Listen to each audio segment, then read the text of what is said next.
मरकज की इंजील और उसका चौथा बाब जो 41 आयात पर मुश्तमिल है। वो फिर झील के किनारे तालीम देने लगा और उसके पास ऐसी बड़ी भीड़ जमा हो गई कि वो झील में एक कश्ती में जा बैठा और सारी भीड़ खुश्की पर झील के किनारे रही और वो उनको तमसीलों में बहुत सी बातें सिखाने लगा और अपनी तालीम में उनसे कहा, सुनो, देखो, एक बोने वाला बीज बोने निकला और बोते वक्त यूं हुआ कि कुछ राह के किनारे गिरा और परिंदों ने आकर उसे चुग लिया, और कुछ पथरीली जमीन पर गिरा जहां उसे बहुत मट्टी ना मिली, और गहरी मट्टी ना मिलने के सबब से जल्द उग आया, और जब सूरज निकला तो जल गया और जड़ न होने के सबब से सूख गया। और कुछ झाड़ियों में गिरा और झाड़ियों ने बढ़कर उसे दबा लिया और वो फल न लाया। और कुछ अच्छी जमीन पर गिरा और वो उगा और बढ़कर फला, और कोई 30 गुना, कोई 60 गुना, कोई 100 गुना फल लाया। फिर उसने कहा, जिसके सुनने के कान हो वो सुन ले। जब वो अकेला रह गया तो उसके शागिर्दों ने उन 12 समेत उससे इन तमसीलों की बाबत पूछा। उसने उनसे कहा कि तुमको खुदा की बादशाही का भेद दिया गया है, मगर उनके लिए जो बाहर हैं सब बातें तमसीलों में होती हैं, ताकि वो देखते हुए देखें और ना मालूम करें, और सुनते हुए सुने और ना समझें। ऐसा ना हो कि वो रुजू लाएं और मुआफी पाएं। फिर उसने उनसे कहा, क्या तुम ये तमसील नहीं समझे? फिर सब तमसीलों को क्यों कर समझोगे? बोने वाला कलाम बोता है, जो राह के किनारे हैं जहां कलाम बोया जाता है। ये वो हैं कि जब उन्होंने सुना तो शैतान फिलफुर आकर उस कलाम को जो उनमें बोया गया था उठा ले जाता है। और इसी तरह जो पथरीली जमीन में बोए गए, ये वो हैं जो कलाम को सुनकर फिलफौर खुशी से कबूल कर लेते हैं और अपने अंदर जड़ नहीं रखते, बल्कि चंद रोजा हैं।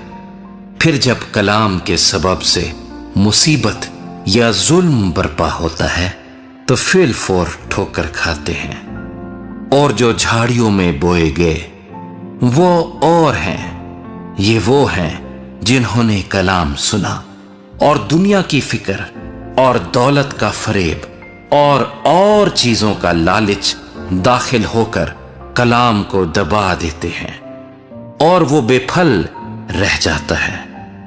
और जो अच्छी जमीन में बोए गए, ये वो हैं जो कलाम को सुनते और कबूल करते और फल लाते हैं, कोई 30 गुना, कोई 60 गुना, कोई 100 गुना।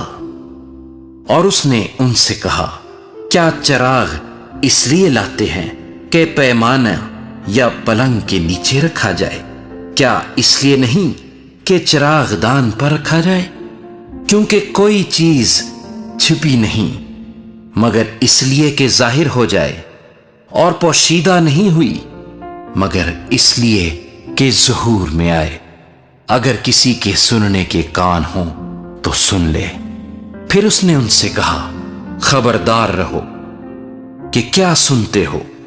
जिस पैमाने से तुम नापते हो उसी से तुम्हारे लिए नापा जाएगा और तुमको ज्यादा दिया जाएगा, क्योंकि जिसके पास है उसे दिया जाएगा, और जिसके पास नहीं है उससे वो भी जो उसके पास है ले लिया जाएगा।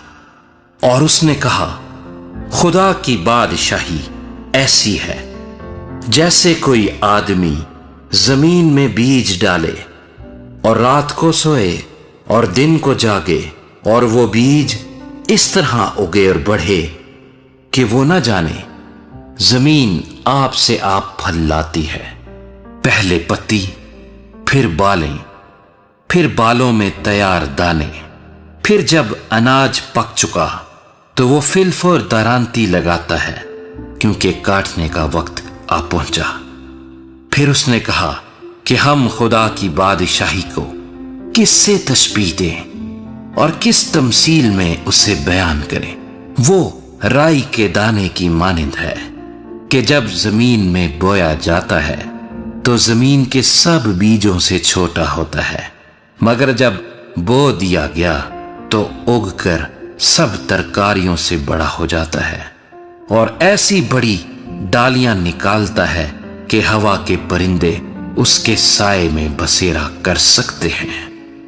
اور وہ ان کو اس قسم کی بہت سی تمثیلیں دے دے کر ان کی سمجھ کے مطابق کلام سناتا تھا، اور بے تمثیل ان سے کچھ نہ کہتا تھا، لیکن خلوت میں اپنے خاص شاگردوں سے سب باتوں کے معنی بیان کرتا تھا۔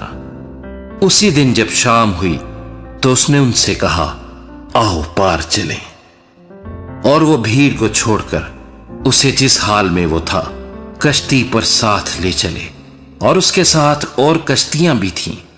تب بڑی آندھی چلی اور لہریں کشتی پر یہاں تک آئیں کہ کشتی پانی سے بھری جاتی تھی، اور وہ خود پیچھے کی طرف گدی پر سو رہا تھا۔ پس انہوں نے اسے جگا کر کہا، اے استاد، کیا تجھے فکر نہیں کہ ہم ہلاک ہوئے جاتے ہیں؟ اس نے اٹھ کر ہوا کو ڈانٹا اور پانی سے کہا، ساکت ہو، تھم جا۔ بس ہوا بند ہو گئی اور بڑا امن ہو گیا۔ پھر ان سے کہا، تم کیوں ڈرتے ہو؟ اب تک ایمان نہیں رکھتے؟ اور وہ نہایت ڈر گئے اور آپس میں کہنے لگے، یہ کون ہے کہ ہوا اور پانی بھی اس کا حکم مانتے ہیں؟